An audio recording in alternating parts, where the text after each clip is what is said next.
Veamos el lugar de la comprensión y de la interpretación en la investigación científica, ¿no? Pues, aunque ya en el pensamiento de la antigüedad, sobre todo en el Oriente, ¿no? En la China, en la India, se le daba mucha importancia, ¿no? A las dimensiones espirituales de la mente, y no solamente a las racionales, sino también a las emotivas, a las afectivas, a la voluntad, a la emoción, los sentimientos, los afectos, todo eso. Ya en las culturas orientales es muy común en la filosofía de esos países, que se le dé lugar, por ejemplo, a la introspección como vía para encontrar la verdad, o por lo menos el comportamiento ético en el hombre en sí mismo. Bueno, de ahí todas esas religiones que han surgido de filosofía, ¿no? Como el budismo o el confucianismo, ¿no? Que originalmente eran filosofía, pero luego se convirtieron prácticamente en religiones. Sin embargo, en la cultura grecolatina, ¿no? Esos temas no es que estuvieran totalmente opacados, pero ya no tenían tanta significación como la racionalidad, o sea, el culto a la razón, ¿no? Para elaborar concepciones del mundo en cuanto al comportamiento ético, epistémico, el conocimiento de la realidad a raíz de la razón, utilizando como instrumento, ¿no? La razón. Y yo diría que la cultura occidental, en su génesis, le dio más importancia a la razón, ¿no? En su origen, que a los factores irracionales, ¿no? Esa es la realidad. Pero, lógicamente, esa confianza se vio en cierta medida afectada por el medioevo, por todo el auge que toma, primero la patrística y luego la escolástica en el plano filosófico, pero en general por la religión católica, que fue llevando a que la fe se sobrepusiera, ¿no? Sobre la filosofía, sobre la racionalidad, y eso dio lugar a que durante varios siglos el tema de la emotividad, de la irracionalidad, de la fe, fuera más importante, ¿no? Que la racionalidad. Y eso lógicamente afectó tanto a la filosofía como a la ciencia, ¿no? El conocimiento científico. Por eso, cuando comienza el renacimiento, el auge, ¿no? De la experimentación, de la búsqueda de la racionalidad, el discurso de los métodos, que cuál es más valioso, si el empirismo o el racionalismo, en cierta medida hay una revalorización del papel de la razón, ¿no? De la racionalidad, pero también hay cierta extrapolación, hay cierto demasiado, ¿no? Importancia a la razón, y se subestima entonces los factores emotivos, los factores volitivos, afectivos, etcétera, con algunas excepciones. Por ejemplo, este matemático francés, Blaise Pascal, ya va a decir, cito, dos excesos: excluir la razón o no admitir más que la razón. El corazón tiene sus razones que la razón no conoce. Se sabe esto en mil cosas. Conocemos la verdad, no solo por la razón, sino también por el corazón. De este último conocemos los primeros principios, y es inútil que el raciocinio, que no tiene parte en ellos, intente combatirlo. Fin de la cita.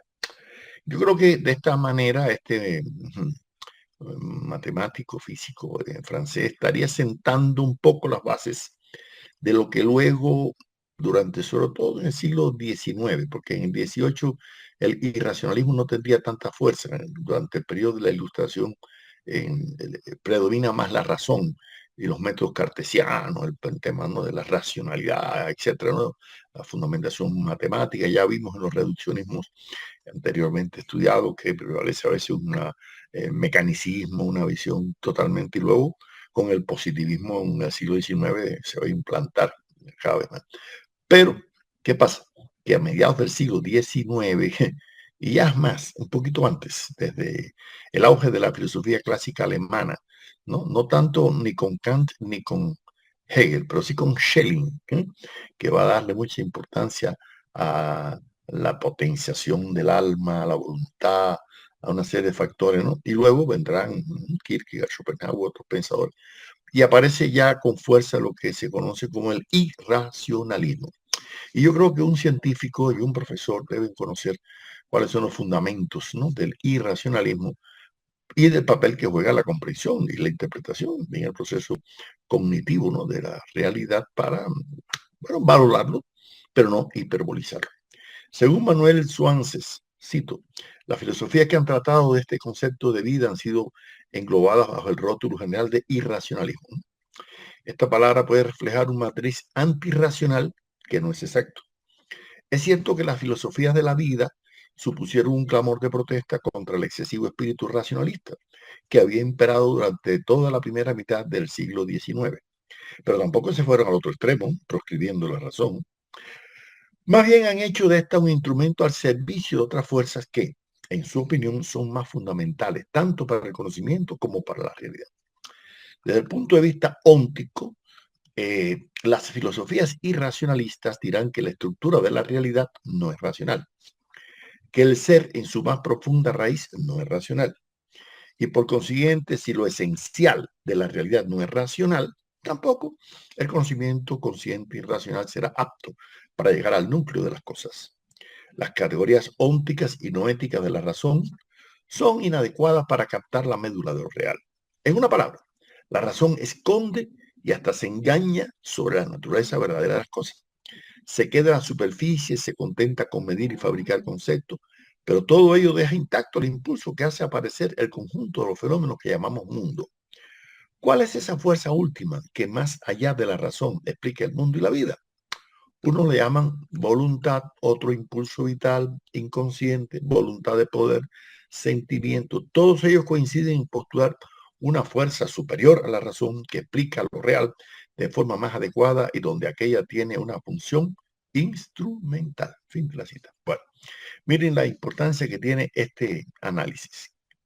Si un investigador científico, ¿no?, va a considerar que este mundo que nos rodea no está sometido a un sistema de tendencias, regularidades, leyes, nexos esenciales, ¿no?, que pueden comprenderse racionalmente, lógicamente, independientemente que el investigador en el proceso cognitivo, pues lógicamente tiene emociones, cuando hace un descubrimiento se alegra, o cuando tiene un fracaso se pone triste, ¿no? O cuando tiene determinados elementos estéticos que quiere aportarle a su comprensión de la realidad. Pues lógicamente puede influir, pero eso no quiere decir ni que la realidad sea irracional, al contrario, ¿no? Ni que el sujeto esté prescindiendo de la razón para penetrar, ¿no?, en la naturaleza de las cosas. Y por eso, ¿qué pasa? Que el pensamiento científico y filosófico que se impulsó durante el Renacimiento y durante la Ilustración, como no le prestó mucha importancia a los factores volitivos, emotivos, afectivos, en esa contradictoria condición humana de la que ya hemos hablado, se produjo una especie de reacción, ¿no?, paulatina por algunos filósofos, incluso en el periodo de la Ilustración también, no tanto como en el 19, ¿no? Y hay una especie de reacción crítica ante una especie de racionalismo extremo, ¿no?, en cuanto a sobrevalorar, ¿no?, la capacidad racional del ser humano. Uno de los filósofos que le dio importancia a esto fue Thomas Hobbes, este inglés, que decía, cito, cuando un hombre razona, no hace otra cosa sino concebir una suma total por adición de partes o concebir un residuo por sustracción de una suma respecto a otra. En cualquier materia en que exista lugar para la adición y la sustracción, existe lugar para la razón. Y donde quiera que aquella no tenga lugar, la razón no tiene nada que hacer. Punto, fin de la cita. ¿Esto qué quiere decir? Que ya este filósofo ilustrado inglés, el 18, mm, se da cuenta que la razón tiene límites, ¿no es así? Aunque no lo plantee de una forma irracionalista, pero sí ya está dando, ¿no?, algunos fermentos para que luego en la segunda mitad del siglo XIX empiecen a aparecer lo que van a ser, diríamos, los gérmenes del existencialismo que va a tomar fuerza más posteriormente en el 20, ¿no? Por ejemplo, en Søren Kierkegaard, este filósofo danés que le va a dar mucha importancia a temas afectivos, emotivos, a la angustia, al tema de la desesperación, de la subjetividad, del temor a la muerte, de los afectos, de la religiosidad también. O sea, todos los aspectos de carácter existencial viendo la existencia humana como la posibilidad negativa, la posibilidad de no ser, estando angustiados totalmente porque nos podemos morir mañana, imagínense ustedes, ¿no? Entonces, ese tipo de filosofía irracionalista va a ir tomando fuerza también en una filosofía romántica que está desarrollándose a mediados también del siglo XIX y que desde la estética le va a dar más importancia a la interpretación, ¿no?, que al razonamiento. El caso de Friedrich Schleiermacher, que desde la hermenéutica en su libro sobre los diferentes métodos de traducir decía, y cito, entender el discurso también como el autor y después mejor que él. Esa frase es importante porque, cito, ahí terminó la cita, porque le está dando al sujeto, ¿no?, que interpreta o que lee un texto o que lo traduce, ¿no?, un poder mayor que el autor del texto, ¿no? No olviden que la hermenéutica, como ya dijimos anteriormente, surgió allá a principios de del anterior milenio cristiano, cuando aparecieron los llamados intérpretes de las Sagradas Escrituras, y el término hermenéutica viene de Hermes, que es una especie de interlocutor griego, ¿no?, entre los dioses y los seres humanos. Entonces se entiende como el intérprete, el traductor, y de ahí viene, ¿no?, la palabra hermenéutica, que luego va a tener otras dimensiones, ¿no?, en la filosofía contemporánea. Ahora, en esa misma época del auge de estas primeras ideas de corte irracionalista, aparece Arthur Schopenhauer, que le va a dar más fuerza todavía a papeles irracionales, como es la voluntad. Cito a Schopenhauer, dice, en mi doctrina, lo eterno e indestructible en el hombre, lo que forma en él el principio de vida, no es el alma, sino que es, sirviéndonos de una expresión química, el radical del alma, la voluntad. La llamada alma es ya compuesta, es la combinación de la voluntad con el nous, el intelecto. Este intelecto es lo secundario, el posterius del organismo, como este condicionado por función que es del cerebro. La voluntad, por el contrario, es lo primario, el prius, o sea, lo primario, el organismo, aquello por lo que éste se condiciona, ¿no? Puesto que la voluntad es aquella esencia en sí que se manifiesta primeramente en la representación, mera función cerebral esta, cual un cuerpo orgánico, resulta que tan solo en la representación se le da a cada uno el cuerpo como algo extenso, articulado, orgánico, no fueran inmediatamente en la propia conciencia, así como las acciones del cuerpo, no son más que los actos de la voluntad que se pintan en la representación. Así su sustrato, la figura de este cuerpo, es su imagen de conjunto, y de aquí que sea la voluntad el agente en todas las funciones orgánicas del cuerpo, así como en sus acciones extrínsecas. Fin de la cita. En este pensador, en su libro, ¿no?, El mundo como voluntad y como representación, nos está diciendo que lo básico no es tanto la representación en el sentido de un reflejo de la realidad, sino que la voluntad genera esa, ¿no?, representación, y todo va a depender en última instancia no solamente de la voluntad, sino de factores irracionales. Por ejemplo, para Schopenhauer había dos fuerzas importantes en el devenir social, que eran el hambre y el sexo. Decían él que el hambre y el sexo movían el mundo. Imagínense. O sea, factores emotivos, afectivos, orgánicos, pero no evidentemente racionales. A ver, yo diría que nadie debe subestimar el papel de la voluntad. Un investigador científico debe tomar en cuenta, ¿no?, la voluntad, ¿no? Incluso la decisión de estudiar un tema u otro, la naturaleza, la sociedad. Pero ahora, imaginemos que un investigador científico haga depender todo de la voluntad. ¿A dónde va a parar esto, no?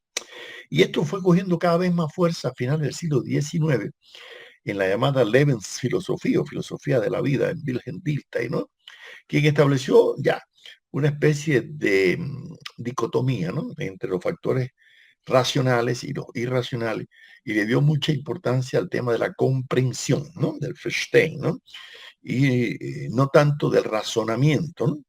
Y entonces, para él, en las ciencias naturales sí, los razonamientos son muy importantes, pero en las ciencias sociales, o como llamamos ciencias del espíritu, Geisteswissenschaften, ya los conceptos no serían tan esenciales, ¿no?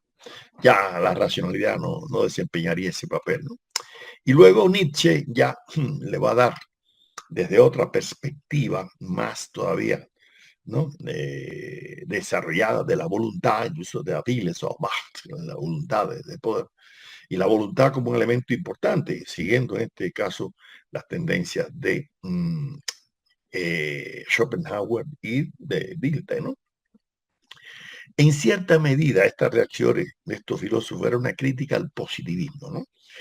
Porque el positivismo, como ustedes saben, había dado mucha fuerza a la racionalidad, a la experiencia, ¿no? A la empiria, ¿no? Así. Entonces, pero en cierta medida era una especie de crítica a lo que ellos llamaban limitaciones de la ciencia hasta ese momento. Recuerden que la ciencia hasta ese momento se había basado fundamentalmente, ¿no? En la descripción, la explicación y la predicción. Y para ello había que completarlo con la comprensión, la interpretación, la valoración, cosa con la cual podemos estar de acuerdo. Lo que sí no podemos estar de acuerdo, por lo menos creo yo, un investigador científico no puede hiperbolizar la comprensión, la interpretación y la valoración en detrimento de la descripción, la explicación y la predicción, porque eso afectaría, ¿no?, la objetividad y sobre todo el logro de la verdad. Pero como para estos filósofos la verdad es algo totalmente secundario, no tiene tanta importancia, porque para ellos lo importante es la interpretación, ¿no? Entonces, ¿qué pasa? Se quería o se quiso, y todavía hoy en día, y por eso es importante que un investigador científico y un profesor conozca los mínimos de estas posturas irracionalistas, ¿no? Eh, ver hasta qué punto eran razonables las críticas. Yo no diría no solo al positivismo, eran también críticas al marxismo, que comenzaba a tomar fuerza, pero no tanto por razones epistemológicas, porque el marxismo no se conocía tanto como una filosofía, ¿no?, sino como una ideología política. Y por lo tanto, en cierta medida, casi todos estos filósofos van a atacar, ¿no?, el auge del movimiento obrero, la Comuna de París, lo que la ideología socialista, ¿no?, planteaba, y van a estimular posiciones totalmente voluntaristas que a la larga van a conducir, incluso en algunos casos, hasta el fascismo, ¿no? En el caso de Nietzsche, por lo menos en la interpretación que hizo Hitler, ¿no?, en su obra Mein Kampf. Ahora, lo cierto es, y no se puede ignorar, que la hermenéutica se fue convirtiendo en una especie de método, y hoy en día lo sigue siendo, ¿no es así?, para coadyuvar a comprender, ¿no?, la investigación científica. Ahora, la hermenéutica, como sostenía el amigo Gianni Vattimo, dice, y cito, como si sabe, la hermenéutica es la filosofía que pone en su centro el fenómeno de la interpretación, es decir, un conocimiento de lo real que no se piensa como real, reflejo objetivo de las cosas que están allá afuera, sino como una comprensión que lleva en sí el sello de quien conoce. Bueno, fin de la cita. Está bien, con esto debatimos varias veces en el Congreso, que coincidimos con Bátimo aquí en Bogotá, en Córdoba, en Argentina, luego en Oviedo, en España, y finalmente en Turín, donde fuimos invitados por él a presentar un libro nuestro allá. Y siempre discutíamos su postura posmoderna, que por supuesto es una de estas filosofías que a finales del siglo pasado tomaron mucha fuerza, hiperbolizando el papel, ¿no?, de lo irracional, ¿no?, de la esquizofrenia intelectual. ¿Por qué? Porque detrás de esas hay una postura que se entiende, claro, tiene mayor valor el tema de la interpretación en el arte y en la literatura que en el conocimiento científico. Bueno, estamos de acuerdo que también en el conocimiento científico la interpretación y la valoración, ¿no?, juega un papel, pero lo que no se puede es hiperbolizar el papel de la interpretación, de la comprensión en la ciencia, o ponerlo al mismo nivel, ¿no?, de lo que es en la obra artística, ¿no? El científico británico John D. Bernard, que tiene una magnífica historia de la ciencia, dice, y cito, cualquier persona, sea científico o no, se dedica a observar, pero lo importante es saber que debe ser observado y el modo de observarlo. ¿En qué sentido el científico difiere del artista? El artista observa para transformar lo que ve en algo nuevo, en una creación evocadora, mediante su propia experiencia y su propia sensibilidad. El científico practica la observación para hallar objetos y relaciones tan independientes de sus propios sentimientos como sea posible. Eso no significa que en su trabajo no debería tener una intención consciente. Por el contrario, la historia de la ciencia muestra que el hecho de tener por su parte algún objetivo, a menudo de carácter práctico, constituye casi una exigencia esencial para el descubrimiento de algo nuevo. Lo que se quiere indicar es que para alcanzar su fin en el mundo no humano, sordo a las llamadas emotivas, el deseo debe estar subordinado al hecho y a la ley. Fin de la cita. ¿Qué quiere decir con esto este médico británico? Bueno, sí, la interpretación juega, la valoración, pero lo que determina el conocimiento de la realidad es la racionalidad y la experiencia acumulada por otras investigaciones, ¿no? O sea que el lugar de la interpretación y de la comprensión es muy distinto a la ciencia, ¿no? Que el lugar que lo ocupa en el arte, ¿no? Y en la literatura, ¿no? Un científico no puede totalmente prescindir de la interpretación, claro, pero lo que no puede es sobrevalorar, ¿no? Ese papel. ¿Por qué? Porque las investigaciones científicas, y sobre todo lo mismo en las ciencias técnicas y naturales que en las mismas sociales, no pueden, lógicamente, limitar, ¿no? Su actividad a la cuestión meramente interpretativa o meramente valorativa. No tiene que explicar la realidad, o sea, tiene que jugar un papel de explicación de la realidad. Y esa explicación no se logra simplemente por factores emotivos, digamos, ¿no? El filósofo colombiano Sergio de Zuviría dice, y cito, la filosofía hermenéutica constituye esa sensibilidad que comparte un grupo bastante significativo del pensamiento contemporáneo, porque ha logrado al mismo tiempo la generalización progresiva de grandes problemas del mundo occidental y haber contaminado a buena parte de sus escuelas rivales. Temas como el valor de la interpretación, la imposibilidad de una teoría neutral, la crítica a la idea de objetividad y sujeto, la función de las tradiciones y cultura, la crítica a la idea unitaria de la historia y de temporalidad, el reencuentro de lo mítico, religioso, estético, entre muchos otros. La convierte en una ontología de la actualidad, o sea, de una filosofía en términos epocales. Fin de la cita. Yo creo que aquí Sergio de Subiría nos está dando algunas claves para ver que esta filosofía trata por todos los medios, ¿no? De poner en tela de juicio, ¿no? La objetividad del conocimiento científico y darle mayor importancia, ¿no? A lo subjetivo, a lo volitivo, a lo afectivo, ¿no? Y dudar de la racionalidad de la sociedad, de la historia, de las relaciones, pero también del mundo físico, del mundo natural, del mundo, ¿no? Biológico, ¿no? El epistemólogo español Juan Nicolás, en un magnífico libro sobre las teorías de la verdad, él dice, y cito, en general las teorías hermenéuticas suelen adoptar un punto de vista más radical, de modo que rechazan la dualidad de la adecuación como punto de partida para la fundamentación de la verdad. Fin de la cita. O sea, para que hace perspectivas hermenéuticas en la investigación científica, no le interesa la adecuación del sujeto, del conocimiento del investigador con la realidad. ¿Por qué? Porque lo que le interesa es, en cierto modo, el cierto devenir, el culto al relativismo, ¿no? A que las cosas no son tal y como la razón nos los plantean. Y lógicamente ustedes se podrán imaginar qué consecuencias puede traer a un investigador, ¿no? Que sobreestime ese papel, ¿no? De la valoración, de la voluntad, de la interpretación, ¿no? Así, de la dimensión estética o ética, ¿no? De la realidad. Por supuesto que la dimensión ética y estética están presentes, ¿no? En la investigación científica, pero otra cosa es cuando usted las pone por encima de la racionalidad. En la vida cotidiana, nosotros a veces le damos más atención a esos factores comprensivos, volitivos, afectivos, pero otra cosa es, ¿no? En el plano de la investigación científica y de la docencia. Por eso, puede resultar, digamos, de igual validez la utilización del conocimiento científico, lo mismo en el mundo natural y técnico, ¿no? Este papel de la interpretación y de la comprensión, yo diría que no me parece que pueden ser igual. ¿Por qué?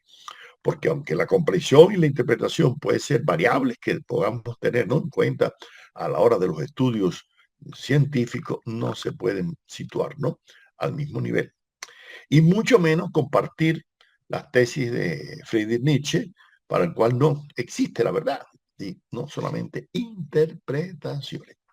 Y dejemos que sea Nietzsche que nos diga, cito a Nietzsche, ¿qué es la verdad? Dice, una multitud en movimiento de metáforas, metonimias, antropomorfismos, en una palabra, un conjunto de relaciones humanas que elevadas, traspuestas y adornadas poética y retóricamente, tras largo uso, el pueblo considera firmes, canónicas y vinculantes.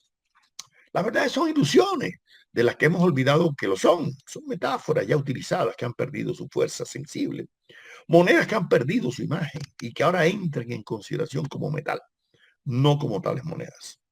Lo que distingue al hombre del animal depende de hacer que las metáforas intuitivas se volatilicen en un esquema, es decir, la capacidad de disolver una imagen en un concepto. Fin de la cita. Es decir, realmente Nietzsche y con él toda la tendencia irracionalista le da más fuerza a la imagen que al concepto, ¿ya? Ahora yo diría, ¿qué se puede esperar de estudiantes que se formen bajo el criterio de que no es posible conocer los nexos esenciales de nada en particular, ¿no? Es que no se puede conocer la verdad, ¿no? Y que los seres humanos vivimos en un mundo de ilusiones o de escenificaciones como si fuera un teatro, ¿no? Y que a lo más que se puede es interpretar, ¿no? A los actores, cada quien lo interpreta, ¿no? De acuerdo a su vivencia, término que aparece también en esa época, videncia, reminiscence, ¿no? O sea, algo subjetivo, algo personal, ¿no? Yo diría y me pregunto, ¿podría la humanidad confiar en el futuro científico y tecnológico de unas concepciones relativistas, agnósticas en última instancia, o sea, que desconocen la posibilidad de conocer las leyes, ¿no? De la realidad, porque le dan más peso no a la explicación, sino a la intuición? ¿Qué es eso de la intuición? Algo que rechaza en cierta medida los conceptos, como ya vimos, ¿no? En esta afirmación de Nietzsche, ¿no? Y cito de nuevo, mientras que el hombre guiado por conceptos y abstracciones solamente conjura la desgracia, mediante ellas, sin extraer de las abstracciones mismas algún tipo de felicidad, mientras que aspira a liberarse de los dolores lo más posible, el hombre intuitivo, aposentado en medio de una cultura, consigue ya, gracias a sus intuiciones, además de conjurar los males, un flujo constante de claridad, animación y liberación. Fin de la cita. ¿Qué pasa con esto? Esta hiperbolización de la intuición, que luego va a ser base también para Husserl en la fenomenología, que veremos en otro video con más detalle también, ¿no? El papel de la intuición eidética de las ideas en el proceso del conocimiento, le da poco valor a los conceptos. Y con una retórica que por eso Nietzsche ha tenido tantos seguidores, porque realmente en alemán es majestuoso, su discurso tiene una dimensión estética y una carga emotiva extraordinaria, seductora, ¿no? Entonces le da mucha importancia a la animación, a la liberación, ¿no? Y por eso Nietzsche también se convirtió en una especie de referente necesario, ¿no? En el posmodernismo, ¿no? Además, con posturas nihilistas, ¿qué es eso? De negación prácticamente de todo. Dice Nietzsche, cito, la humanidad no avanza, es que ni siquiera existe. Para mí no solamente es una postura nihilista, es una postura misantrópica y sobre todo misogénica, porque ellos detestan, lo mismo Schopenhauer que Nietzsche a las mujeres, ¿no? Considera que son entes de cabellos largos y ideas cortas, ¿no? Dice Nietzsche, mi consuelo es que todos los grandes conocedores del hombre han dicho, el hombre es malo, y cuando se decía otra cosa no se le oculta la perspicacia, el hombre es débil. La debilidad del hombre ha sido la causa de las revoluciones, del sentimentalismo, fin de las imágenes. A partir de ese presupuesto misantrópico, ¿puede un científico realmente crear ciencia, concebir que lo que está haciendo es para un ser humano que es dañino, que todo lo erróneo, todo lo agresivo? No, no, no. Ya hemos dicho en otros videos que la condición humana tiene elementos favorables y desfavorables, positivos y negativos, racionales e irracionales. Pero no se puede decir ni que el hombre es un ángel, ni que es una bestia, como decía José Martí. Hay que tratar de que esos dos que están contenidos del hombre, que el ángel domine, ¿no? A la bestia, ¿no? Ahora, luego dice Nietzsche, el mundo es conocible en cuanto la palabra conocimiento tiene algún sentido, pero es susceptible de muchas interpretaciones y no tiene ningún sentido fundamental, sino muchísimos sentidos. Y a eso él le llama perspectivismo. Claro, fin de la cita, ¿no? Ese perspectivismo es que influyó también acá en América Latina en algunos filósofos de la oleada antipositivista que se dio a principios del siglo XX, como el mexicano José Vasconcelos, que con su monismo estético le va a dar más importancia a la dimensión estética de la comprensión de la realidad y una crítica al racionalismo, una crítica, ¿no?, a la utilización de los conceptos, ¿no? Y cito a Vasconcelos, decía: la generalización, a pesar de su nombre falazmente generoso, es destructora y empequeñecedora de la realidad. Mata siempre una parte del hecho, anula, pone en olvido una multirrealidad de factores, desliza caracteres que en rigor son inseparables. Cuando decimos hombre, creamos un concepto más genérico, más comprensivo, que un hombre particular, pero solo en cierta manera de extensión, en realidad desprovisto de sustancia, mucho menos rico de contenido divino que el más sutil de los hombres determinados. La abstracción hombre gana, pues en forma, pero pierde en esencia, en contenido vital. Fin de la cita. Imagínense usted. Es decir, que aquí este filósofo mexicano, elocuente, que ha tenido ser traducido en más de 20 idiomas, un hombre realmente extraordinario, pero ese irracionalismo a que lleva a subestimar el papel de los conceptos, que los conceptos matan la realidad. Claro que la realidad siempre es más compleja que todas las ideas, pero plantear que no es posible que los conceptos nos permitan una verdadera explicación y comprensión tampoco de la realidad. No, no, yo creo que eso ya es un exabrupto, ¿no? Y además, si bien es válido no reducir la riqueza del intelecto humano a lo conceptual, porque realmente no solo es conceptual, yo creo que el rechazo de la generalización y de la abstracción es un contrasentido, incluso propio de la filosofía, porque además hay una cosa: ¿qué argumentos utiliza la filosofía irracionalista para criticar a los conceptos? ¿No son conceptos también? O sea, que para que usted vea el contrasentido, ¿no? O sea, es lo mismo Nietzsche, que Schopenhauer, que Kierkegaard, que todos estos, ¿no?, utilizan conceptos y utilizan la razón para justificar su irracionalidad. Qué paradójica, ¿no?, es esto, ¿no? Y por eso, en última instancia, los conceptos nos sirven para comprender la esencia de las cosas, ¿no? Lenin, en una crítica a este tipo de postura irracionalista, decía, y cito: perder en esencia el concepto, o sea, el conocimiento, revela la esencia, la ley de la causalidad, de identidad y diferencia en el ser, en los fenómenos inmediatos. Tal es en la práctica el curso general del conocimiento y de toda ciencia en general. Fin de la cita. O sea que sin concepto no podemos comprender nada, ni siquiera a los filósofos irracionalistas. De manera que yo creo que estas tesis de Vasconcelos, cuando él dice, cito: la facultad sintetizadora por excelencia es la emoción, y solo en la emoción puede fundarse un conocimiento trascendental. En ella reposaría todo mi sistema, dado el postulado general e inicial de mi tesis. El postulado de la existencia como tal se advierte fácilmente que, desde luego, adquiere mayor fuerza de convicción en mi teoría la emoción más que la razón. Señores, yo, para ir concluyendo esto, ¿se puede creer que el científico solamente tiene que basar todo en la emoción o en la intuición, como diría Nietzsche, o en la interpretación, ¿no? Yo creo que, bueno, Nietzsche se dio cuenta que todo tenía límites, entre ellos es su planteamiento, ¿no? Y llegó a decir que incluso algunas de sus ideas podían conducir a un subjetivismo extremo o hasta el solipsismo, ¿no? Pensar que solamente existo yo y que todo más son falacias, ¿no? Y que ¿no? Y Nietzsche, muy cuidadosamente, para evitar caer en un agnosticismo extremo, llegó a decir, medio en broma y medio en serio, cito: ningún filósofo idealista puede engañarse respecto de su almuerzo. No puede creer que sea un fenómeno de perspectiva engendrado por su imaginación. Fin de la cita. Claro, yo creo que es bastante, ¿no? ¿No? Y por eso Nietzsche, en cierta medida, dice, cito: trabajamos bajo ciertos supuestos, por ejemplo, que el conocimiento es posible. O sea, ¿no? Él no niega que el conocimiento sea... lo que pasa es que el camino para el conocimiento para Nietzsche o para Vasconcelos no son los conceptos, son las interpretaciones, ¿no? Y por eso en otro momento dice, cito: veo con asombro que la ciencia se resigna hoy a reducirse al mundo de las apariencias. Nosotros no poseemos órganos de conocimiento para un mundo verdad, cualquiera que éste sea. Entonces, ¿qué quiere decir con esto? Que le está poniendo límites al conocimiento a partir de la apariencia. Por eso Mario Bunge, este epistemólogo argentino destacado, yo fui alumno de él en un curso en la Academia de Ciencias de Cuba en el año 82, dice, el nihilismo no merece sino un comentario brevísimo, destruir la ciencia o impedir que tome vuelo.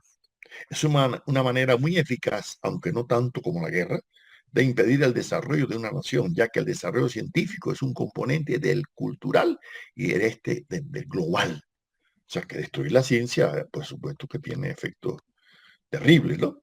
Y destruir la ciencia puede conducir a posturas totalmente mm, misantrópicas, como este de Osho Spengler, este otro filósofo, autor de un libro clásico, por allá por la tercera década del siglo pasado, La decadencia de Occidente, plagado de posturas misantrópicas, cuando él dice Spengler, cito, el hombre es un animal de rapiña, bestia humana, y el escepticismo la última actitud filosófica y la única posible en esta nuestra época y aún la única digna no permite que prosiga la inútil palabrería. Fin de la cita. Claro, estas ideas están surgiendo en la época que el fascismo está tomando fuerza, ¿no? Y está tomando fuerza también el existencialismo. Y por eso Georgi Lukács, este filósofo marxista húngaro, en su libro El asalto a la razón, va a criticar ese irracionalismo como fuente epistémica para la postura fascista. Tal vez exageró un poco, pero lo que no cabe la menor duda de que el irracionalismo y el que le sirve de base también en un existencialismo muy fuerte que se da por esa década de los 30, de los 40, Karl Jasper y otros, pone en duda el tema de la razón y afecta la posibilidad de convivir en una sociedad racionalmente estructurada, donde entonces sea la voluntad de poder, ¿no?, de alguien que domina el que se impone, ¿no? Por eso, Karl Jasper, que es uno de los clásicos del existencialismo en esa época, decía, y cito, aún más, para la razón, en la existencia concreta y temporal, la verdad está ligada a la comunicación. Verdad sin comunicación se identifica con falsedad. La verdad ligada a la comunicación no está concluida. En la participación, escucha el eco y examina a sí mismo, y se examina a sí misma y a las demás. Se distingue de todo pronunciamiento parcial. Yo no soy portador de la verdad. La busco junto con el que sale a su encuentro yendo, preguntando, investigando. La verdad no puede comunicarse en el tiempo porque la comunicación no es completa. Pero lo imperfecto de la comunicación patentiza una hondura que nada puede colmar, como la trascendencia o el ser y que no deviene, sino que antes bien está más allá del ser y del devenir. Fin de la cita. Imagínense, si la verdad no se puede comunicar, si no se puede transmitir, o si lo que crea es falacia, señores, ¿hasta qué punto puede llegar, ¿no?, esas interpretaciones, esas visiones, ¿no?, que partían lógicamente de aquella dicotomía que establecieron la escuela neocantiana de Marburg entre las ciencias nomotéticas, de las ciencias naturales y técnicas, y las ideográficas, ¿no?, que serían las sociales, ¿no? Tanto Wilhelm Windelband como Heinrich Ricker, cuando hablaban de ciencias ideográficas que solamente se limitaban, ¿no?, llevarían a fundamentar criterios que hoy en día se conocen ya dentro del pensamiento hermenéutico con clásicos como Georg Gadamer, ¿no?, que nos dice, cito, sin embargo, el verdadero problema que plantea la ciencia del espíritu al pensamiento que su esencia no queda correctamente aprendida si se le mide según el patrón del conocimiento progresivo de leyes. La experiencia del mundo sociohistórico no se eleva a la ciencia por el procedimiento inductivo de las ciencias naturales. Signifique aquí ciencia lo que signifique. Y aunque en todo conocimiento histórico esté implicada la aplicación de la experiencia general al objeto de la investigación, en cada caso, al conocimiento histórico, no obstante, no busca ni pretende tomar el fenómeno concreto como caso de una regla general. Lo individual no se limita a servir de confirmación a una legalidad a partir de la cual pudiera, en sentido práctico, hacerse predicciones. Su idea es más bien comprender el fenómeno mismo en su concreción histórica y única. Por mucho que opere en esto la experiencia general, el objetivo no es confirmar las experiencias generales para alcanzar conocimiento de una ley, del tipo de cómo se desarrollan los hombres, los pueblos, los estados, sino comprender cómo está el hombre, tal pueblo, tal estado, que se ha hecho de él, formulado muy generalmente, como ha podido ocurrir que sea así. Fin de la cita. Señores, saquen ustedes sus propias conclusiones de esta frase de uno de los clásicos de la hermenéutica contemporánea. O sea, no se pueden conocer leyes, tendencias generales en la sociedad, en el pensamiento, en la naturaleza, porque lo más que se puede conocer es algo específico, lo individual. Pero todo se queda ahí, en lo individual, en lo específico, no en lo general. O sea, no hay una verdadera correlación dialéctica entre lo específico, lo particular, lo singular y lo universal, ¿no? Y eso entonces puede llevar a qué? Bueno, a que la humanidad renuncie al conocimiento científico, renuncie a las predicciones, renuncie a que la ciencia juegue ese papel de pronóstico. Y lo más que se puede hacer es interpretar fenómenos aislados, particulares, bien en la naturaleza, bien en la sociedad, ¿no? Y entonces, ¿hasta dónde nos puede llevar eso? Yo no digo, fíjense bien, que se menosprecie la valoración, la comprensión y la interpretación, ¿no? Hay algunos investigadores en el campo de las ciencias pedagógicas, como José Federman, Josefino Quintero, Raúl en su libro Cómo desarrollar competencias investigativas en la educación, ellos lo utilizan y dice, cito, el paradigma cualitativo hermenéutico ofrece una perspectiva teórica y metodológica que permite interpretar las acciones humanas al interior de grupos, instituciones y comunidades. La institución educativa es una de ellas. La etnografía como prototipo del paradigma interpretativo cualitativo describe la profundidad de una cultura, por ejemplo, la cultura escolar. A partir de la etnografía, los maestros se convierten en actores comprometidos con la cultura escolar para hacer de la práctica cotidiana una vivencia donde aprendan a derivar de inquietudes, interpretar signos y símbolos, es decir, una fuente permanente de problemas de cifra. Fin de la cita. Me parece bien que el investigador científico, lo mismo en el campo de la educación, en el campo de cualquier otra esfera, le dé papel, ¿no? A la comprensión, a la interpretación, a valorar signos, símbolos, a tener en cuenta factores emotivos, volitivos que se dan en la comunidad escolar o en la comunidad de un pueblo, de una empresa, de una fábrica. Yo creo que un investigador que va a ver la productividad del trabajo de una empresa no puede solamente ir a medir, ¿no? Factores tecnológicos, insumos de materias primas, tiene que ver también factores emotivos, volitivos, afectivos de los trabajadores, son factores de valor, digamos, determinaciones cualitativas, variables cualitativas que tiene que tener en cuenta, ¿no? La investigación. Pero otra cosa es que usted hiperbolice solamente lo subjetivo. Y por eso este epistemólogo chileno Guillermo Briones, que desarrolló varios libros también sobre temas de epistemología educativa, sostuvo, y cito, el tratamiento metodológico de la investigación-acción que hicimos para el contexto del aula y el contexto de la escuela está dado por el paradigma explicativo. La investigación busca variables que pueden dar cuenta del problema analizado y desea resolver. En el caso de la investigación-acción guiada por el paradigma interpretativo, su diseño cambia básicamente. Para comenzar, no se trabaja con variables como tampoco se formulan hipótesis al comienzo de la investigación. Como sabemos, este paradigma no busca explicaciones, sino los significados que los actores le dan al contexto en el cual interactúan, como también los significados que le dan a su acción y las acciones de los otros actores. En otras palabras, la investigación interpretativa se orienta a describir las diversas definiciones de la situación de los actores que participan en un mismo espacio social. Con base de tales definiciones se buscan soluciones a los problemas que se puedan dar en el aula y en la escuela. Fin de la cita. Bueno, ahí tienen una de las postulados de esta interpretación. El hecho de que una investigación científica prescinda de hipótesis, yo diría que es bastante cuestionable, ¿no? Yo creo que en realidad el investigador científico siempre debe de una forma u otra hacer un presupuesto, ¿no? Una conjetura de lo que va a investigar.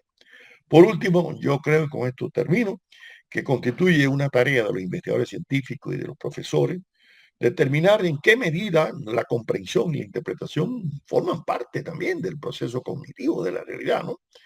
Pero unido a un uso adecuado de la razón, ¿no? Y es que ya hemos dicho que hasta los propios irracionalistas tienen que utilizar la razón, ¿no? Para fundamentar sus argumentos irracionales, ¿no? Y por eso yo creo que hay que estar muy atento a cualquier hiperbolización. Lo mismo de las posibilidades epistémicas que puede tener, ¿no? Un racionalismo extremo como un irracionalismo extremo. Yo creo que el investigador científico siempre va a estar buscando el adecuado punto medio, diría Aristóteles, ¿no? Entre lo externo y lo interno, entre lo objetivo y lo subjetivo, entre lo emotivo y lo racional. Y esa es una tarea permanente que siempre deberá tener presente cualquier investigador científico y cualquier profesor también en su actividad de su praxis pedagógica.